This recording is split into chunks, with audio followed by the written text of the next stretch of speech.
Is Earth truly the only planet with life, or is something else out there? In the quiet Mississippi town of Pascagoula, two local men came forward with a story that shocked investigators. Normal fear is something that you expect on this Earth, but this was something that wasn't supposed to even exist. It is the case we should be concentrating on. It's almost perfect. Two witnesses, interviews at the sheriff, interviews at the Air Force Base. But it appeared to me that it was about 30 or 40 foot long and maybe 8 or 10 foot high. Lots of other sightings, things seen in the river, other witnesses who were on the opposite side of the river that night. I even asked that to him before he died. I said, "Do you remember me saying there's somebody out there I could see him?" And he said, "Yes, I do." And he said, "I lied about that. I did see what you see, but I didn't want people to think I was crazy." And on we go. It even made its way into popular culture. Even Walter Cronkite covered the story. For weeks now, there have been reports of UFO sightings in many parts of the country, but especially the Gulf Coast. One newspaper put a sketch of a supposed extraterrestrial visitor on the front page. His abduction and other people as well coming forward saying, "I saw this, that, and the other." I don't know what it was. I know it wasn't a plane or a helicopter. So I opened the door after a few seconds to step out to see if I could really tell what it was, and it just took off. And the case just took off from there. Calvin Parker, I was questioning him, and at one time he wanted to climb the wall. That's how nervous and how shook up he was. And then the examiner, he began to wonder himself.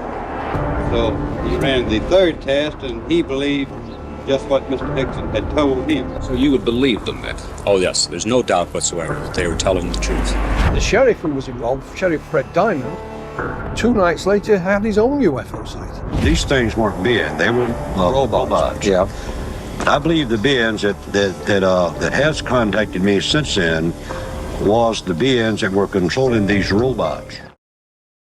Charles Hixon and Calvin Parker claimed they encountered a strange craft near the Pascagoula River, an experience they said defied all explanation. She's on a kind of heart attack now. Nothing one damage. Jesus Christ. What's so damn bad about it? Nobody believes. That's what I thought. I had been through enough of hell on this earth, and now I gotta go through something like this. Now, decades later, newly surfaced footage is being called the clearest video of a UFO ever recorded in the state. So what exactly was captured in the Mississippi sky? And could this footage finally shed new light on what Hixon and Parker claimed happened all those years ago?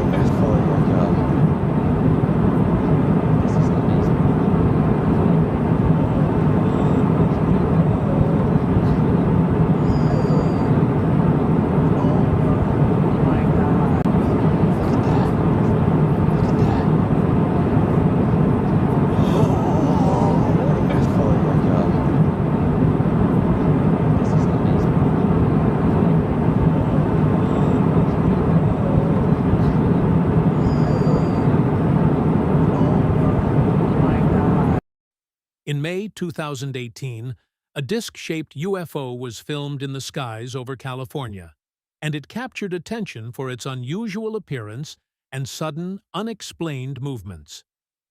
The footage was recorded from the window of a commercial airplane, and it shows a small metallic object flying at a similar altitude to the aircraft. At first glance, the object seemed to look like a normal, human-made craft. But as the recording continues and the camera zooms in, its structure becomes even harder to explain through normal aviation design. The object seems to be smooth and metallic, reflecting sunlight against the blue sky. Unlike the normal aircraft, it didn't show any wings, propellers, rotors, or exhaust trails. The shape looked more like a disc, as it was symmetrical and compact. As experts watched the video, they noticed that it maintained a steady course for several moments, almost as if it was pacing or tracking along with the airplane. Its motion seemed to be controlled and deliberate instead of drifting or falling. What makes this UFO sighting even more shocking is the way the object changed direction. At first, it was moving in a balanced way, but then the disk abruptly sped up and veered away at high speed. Within a few seconds, it became a speck in the distance before vanishing completely. The movement didn't resemble the gradual acceleration expected from airplanes or drones. Instead, it was instant, with a visible transition between hovering and high-speed departure. The size of the strange UFO is also raising a lot of questions among ufologists. If you look at the distance and scale compared to the airplane window frame, it seems to be much smaller than a commercial jet, and probably closer in size to a compact vehicle. Despite the metallic appearance, there weren't any seams, markings, or features that would identify it as a known aircraft model. There was also no evidence of wings or propulsion systems. Now, the 2018 California UFO sighting remains one of the most surprising accounts of a disc-shaped craft observed at high altitude. But when experts looked at the video of this strange UFO, it reminded them of another UFO sighting spotted in Mississippi, where two men were suddenly abducted by aliens. This is the most shocking alien abduction story in the history of UFOs. UFO sighting in Mississippi. Two friends, Charles Hixon, age 42, and Calvin Parker, age 19, went fishing by the Pascagoula River in Mississippi on the evening of October 11, 1973, and they thought they would just enjoy a quiet night by the water. As the sun was setting behind the horizon, their fishing lines were still in the dark river, and suddenly, a shocking sound broke the silence. It was a strange buzzing or whirring that seemed to emerge from nowhere. When the two men tried to locate the source, what they saw completely changed everything they thought existed. They saw a bright blue light in the sky that was unlike any ordinary light they had seen before. It was flickering and pulsing in a way that didn't look like headlights or a flashlight. The light kept coming closer, and it was so intense until it resolved into a large metallic oval-shaped object hovering just a few feet above the ground near the riverbank. According to their descriptions, the object was about 30 to 40 feet across and 8 to 10 feet high, with no visible wings or standard aircraft features. Instead, it emitted a hissing and buzzing sound that seemed to vibrate through the night. Hixon and Parker watched in a mix of awe and fear, and the object remained suspended silently above the riverbank. It was glowing, piercing blue, and it seemed to hurt their eyes with its brightness. It was so close that every detail of its smooth, football-like surface was clear against the surface. They couldn't explain what they were looking at, but the UFO didn't fly away like it should have. But suddenly, 3 humanoid beings stepped out of the spaceship. We were sitting on the other side of the pier with our feet, over toward the river, fishing in the river. And the fish still wasn't biting, so I told Calvin, I said, well, we might as well go home. But I guess that was when I heard it. It was some kind of zipping sound. And when I turned around, in this area out here, about 40 or 50 feet out there, there was some kind of crab, it looked like it's going to come right onto the ground. But it came on down and hovered about a foot and a half or 2 feet off of the ground. But we didn't know what to do, the river behind us and that out there not knowing what it was. So, and then before we had time to really do anything, it seemed like an opening appeared, and toward the end it was, toward us. And the blue light, it had blue flashing lights as it was, approaching the ground, but then they went out. And when the opening appeared, some source of light came from the inside. It was just almost blinding.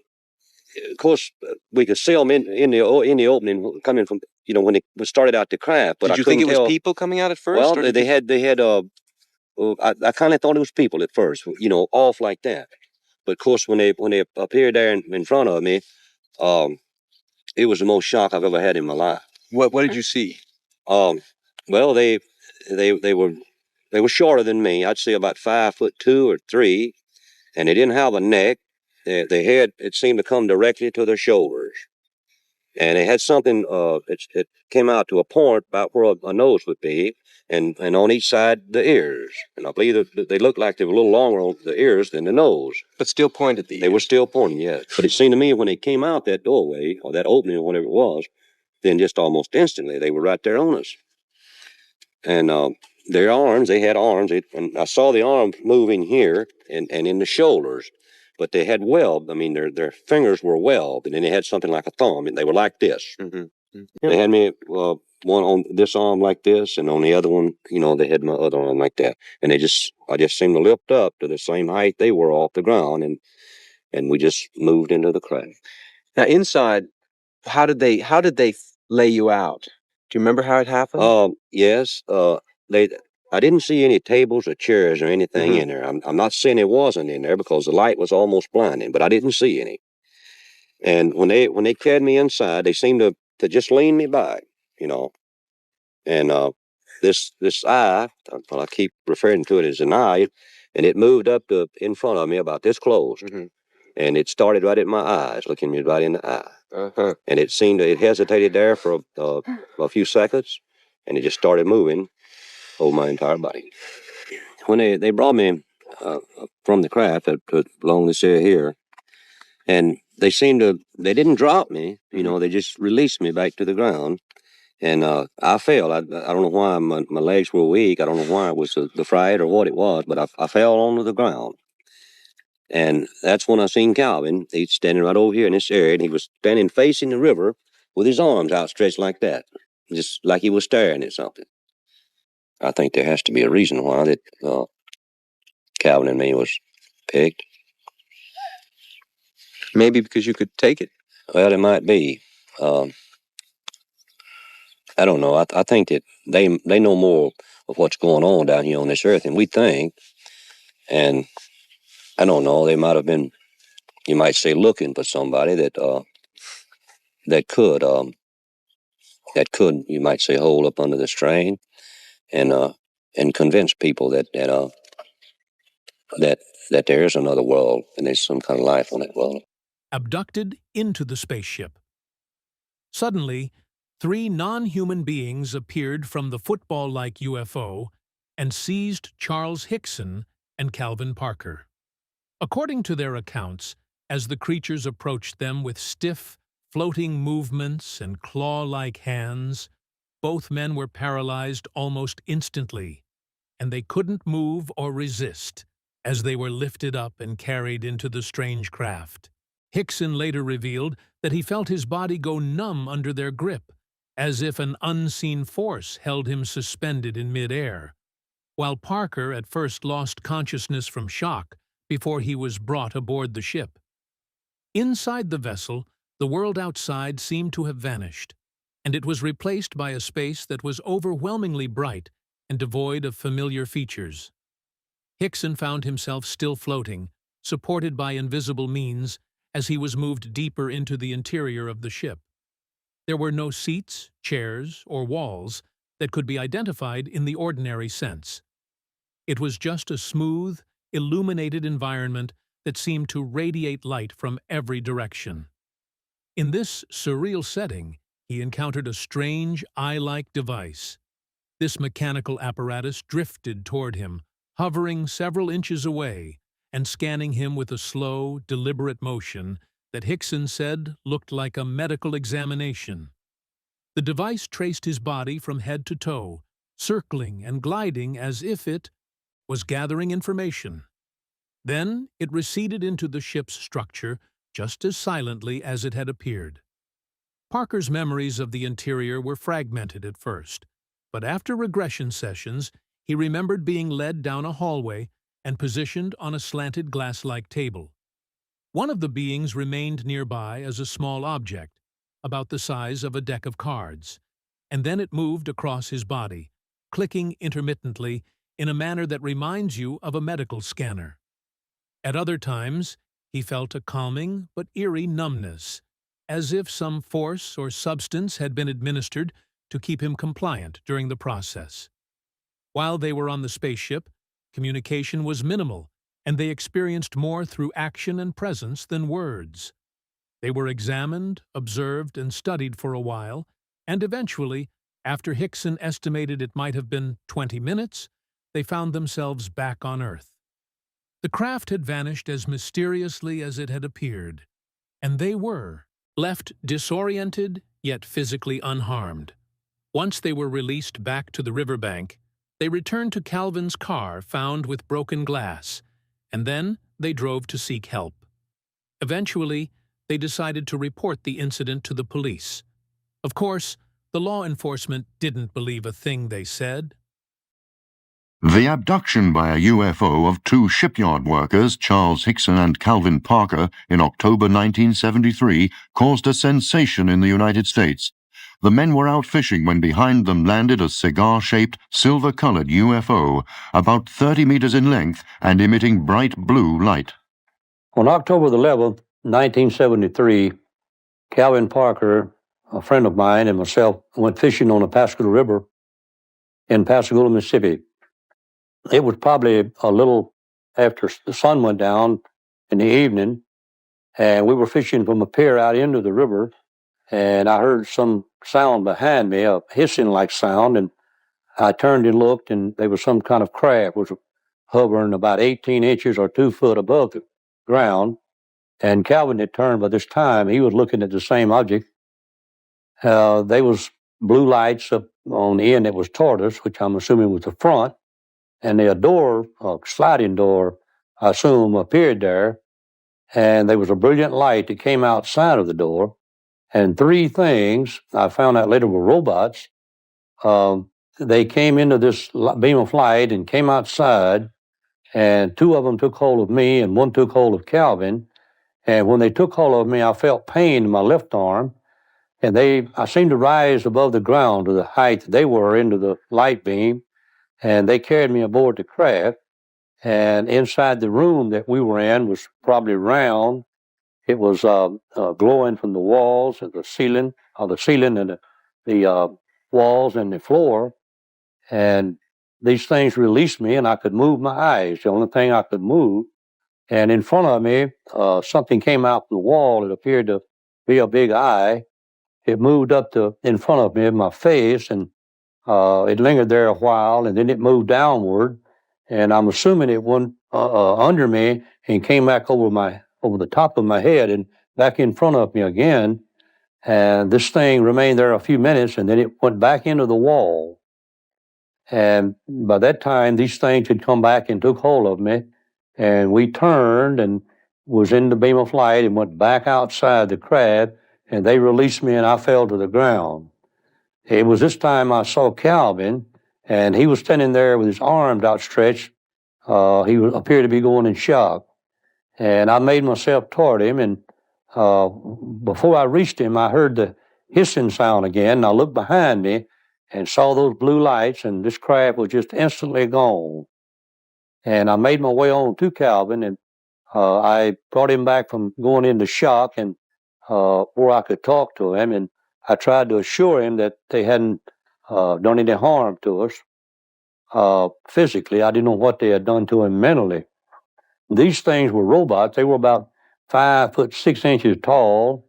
They was gray in color. It appeared to me it looked like elephant skin. It was very wrinkled, and their arms were they were real long in proportion to their body.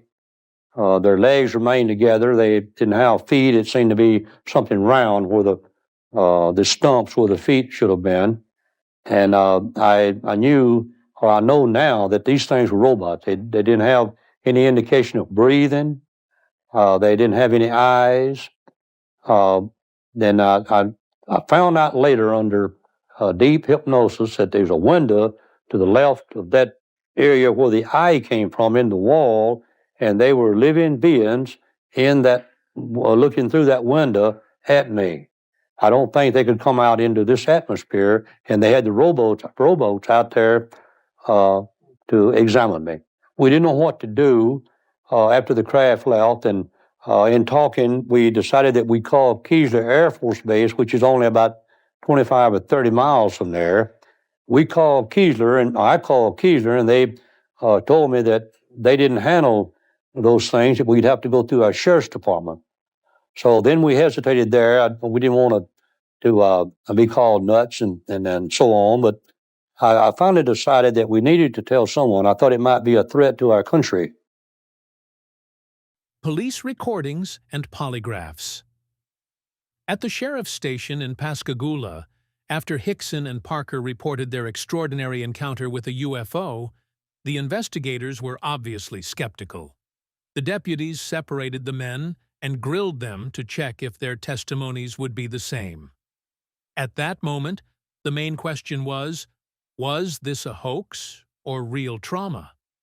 Even after questioning them, the officers still didn't believe it and worried that they had gotten their stories straight before coming in. So, they took the step of placing a hidden tape recorder in the room and left the two of them there.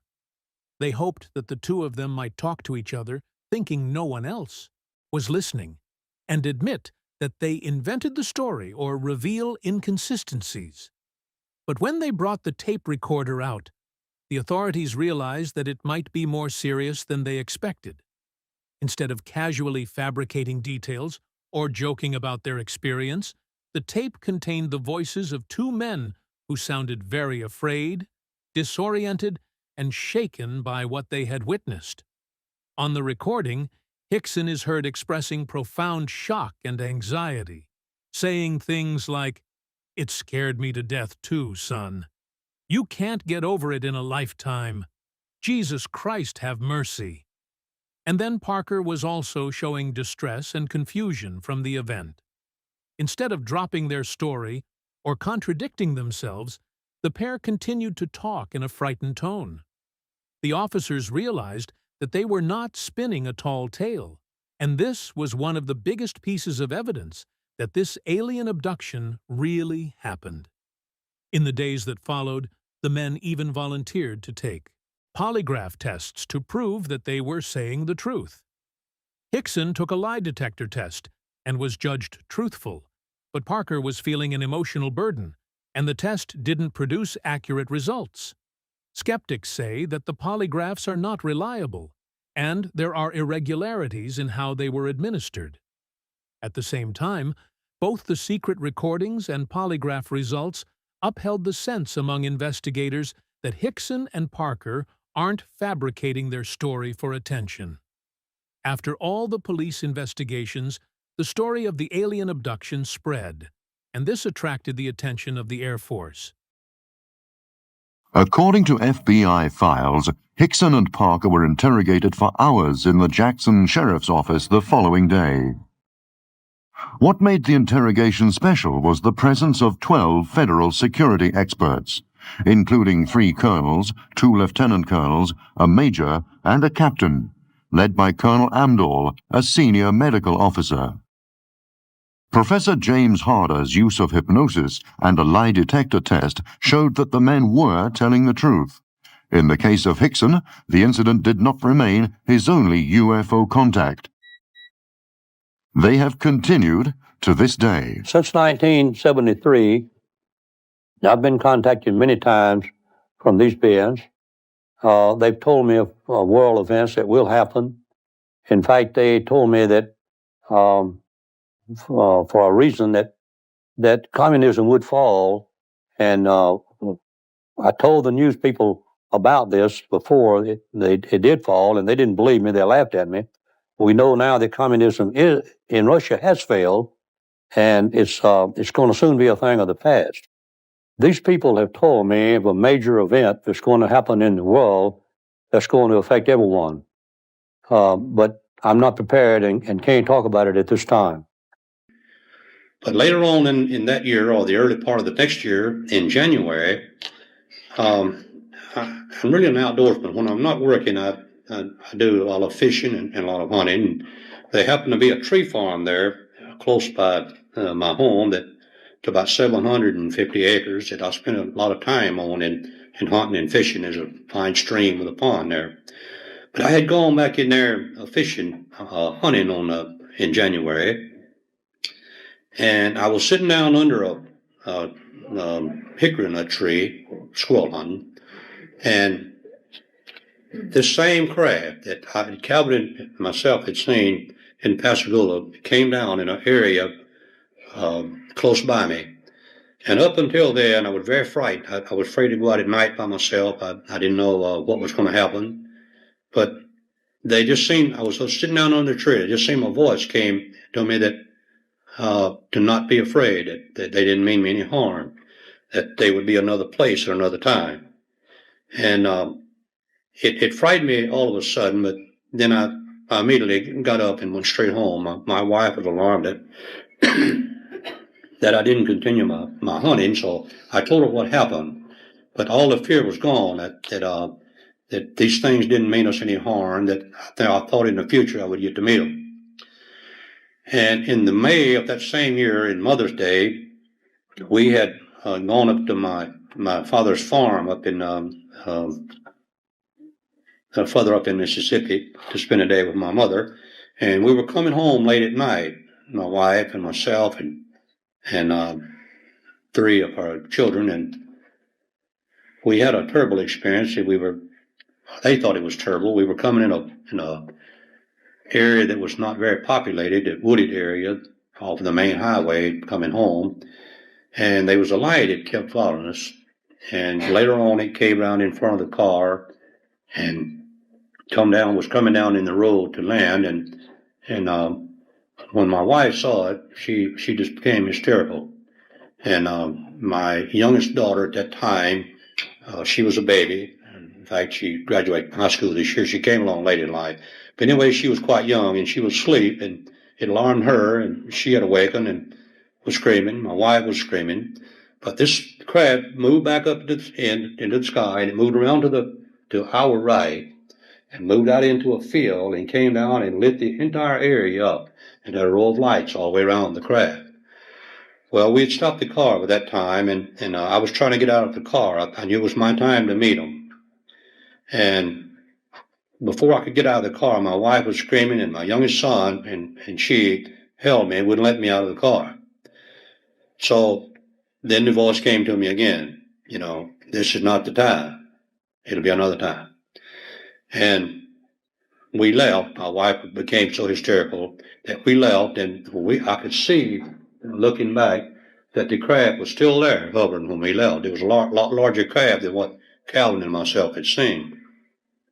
But anyway, they someone wanted me to call the Keeley Air Force Base. Well, I said, there's no use. There's no use of notifying anyone. There's nothing anyone can do. It's something I have to handle myself. So we didn't tell anyone about this over a period of years. And a lot of things that I can't talk about is kind of personal, that we've had other encounters since then. It's come to a point now that the tree farm that I had mentioned, there's very few people that goes into that area. And when I've been there many times, I go there many times now, and that's where these things contact me. I have a feeling that I have to go there. When I go there alone, I go there for that purpose. And they have painted a beautiful picture to me that what a world could be without pollution. That we were on the verge of destroying ourselves on nuclear hydrogen energy. And if we didn't stop this, if this wasn't stopped or something wasn't done about our environment, that we would be destroyed again. But I think now that it seems that there is being something done. We notice the threat of nuclear or hydrogen energy is beginning to fade a little bit. Communism is going away. People are taking more interest in our environment and the pollution that we're putting in the air. Excuse me, I'm just a little bit hoarse. But I think we are going to see a world change that we're going to find answers to our pollution of our environment. I think the threat of nuclear and hydrogen energy will go away. These things have told me that this is something that's way out. I mean, it's hard for me to stand before you and tell you this. But it's something I've kept to myself for a long time. But there's an energy out there that we haven't discovered yet.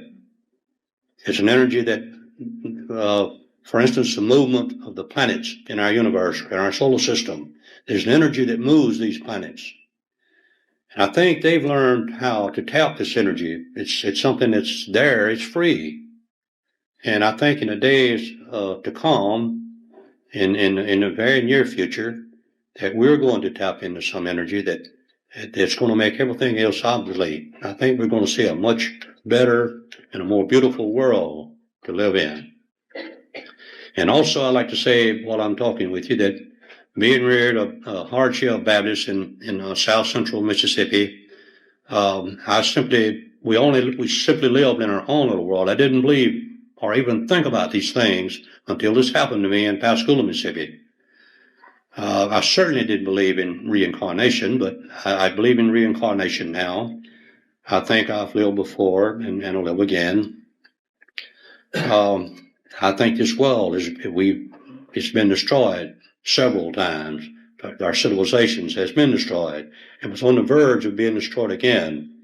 But I think we're going to make it now, from what I can, on the indications that I have. But it's something that has really, I'm not a religious fanatic. I never have been. But I certainly believe in God, and I think that God, in all of his greatness, didn't only create this little world here. He created all those worlds out there in this universe and the ones beyond. There's no end to it. It's a revolving thing. And I also believe that we were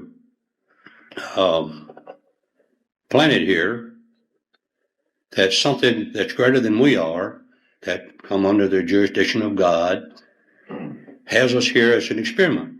We're indirectly from God. And I believe that maybe the experiment might work this time, hopefully.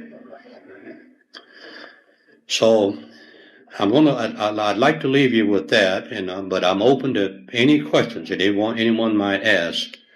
But I would like to say this, that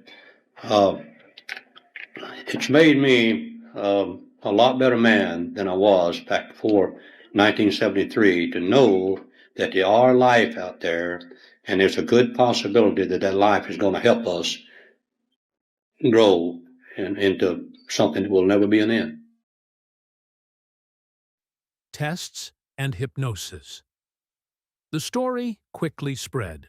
They were taken to Keesler Air Force Base, where medical personnel ran a series of tests, including checks for radiation, contamination, and physical trauma, only to find that there was no evidence of poisoning or injury.